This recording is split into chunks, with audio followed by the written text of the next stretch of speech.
Well, obviously, and let me just, before I answer your question, since I started and until now, there have been considerable improvements on the way the awards and the safety media awards are handled and are assessed. I remember when we started, we used to get an email with a series of points and fill in some information, and obviously, yes, it was systematic, and we all did answered our questions and produced a type of answer and assessment, a quantity assessment, and then based on that there was a judgment. There's a much better electronic infrastructure and opportunity to discuss between judges, to assess different things, to have multiple peers look at a particular problem, um, and then to on that basis judge and come up with some recommendation. Independent of what I mentioned about the opportunity to measure impact in innovative ways and to incorporate that into the awards. That's obviously one area. It's a measurement and it's a methodological component that may be incorporated as a criterion for each institution when they apply for the award. So beyond those criteria that I mentioned, um, I think the Safety Media Awards has improved, has done a really good job at including itself as an sort of parallel entity within the infrastructure of the conferences, and has done that very well because every country that organizes this is quite different, and there are a lot of complications. But I think seamlessly, it's always been like the Safety Media Awards have occurred. They appear in the websites, etc. So that type of organization is actually really good and commendable. I think that's been a very good effort. I remember in one of the early meetings that I asked for this particular conference, I asked, well, have you been in touch with our colleagues at the Safety Media Awards?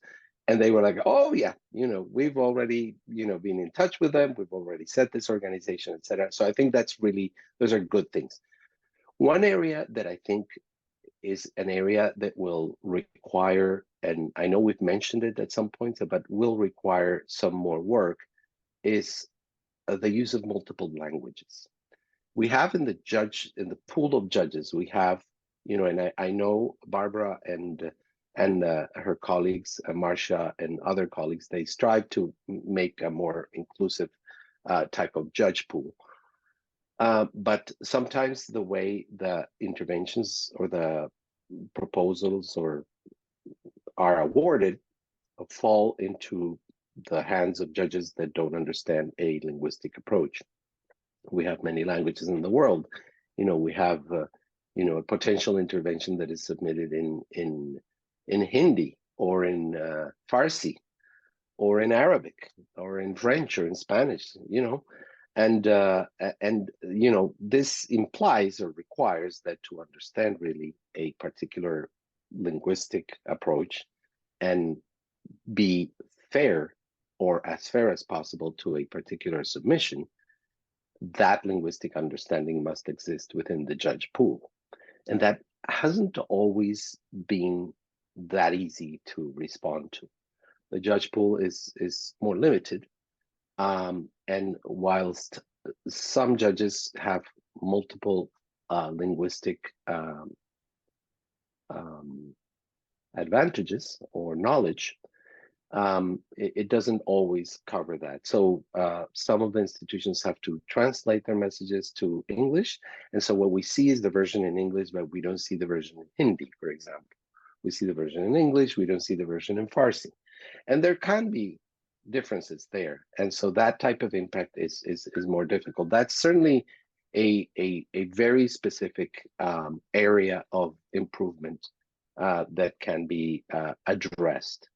And then finally, I would say, it's not more on the side of the Safety Media Awards organization, but rather, are there other media? I mean, I've seen I've seen videos, etc. But I think there's still opportunity to explore and to exploit more the wide richness and variety of media technologies that exist. That's not on the organization of the awards, but rather on the submitters. And you know, there are areas to stimulate there, to explore. So that's another area. I would identify those three for now.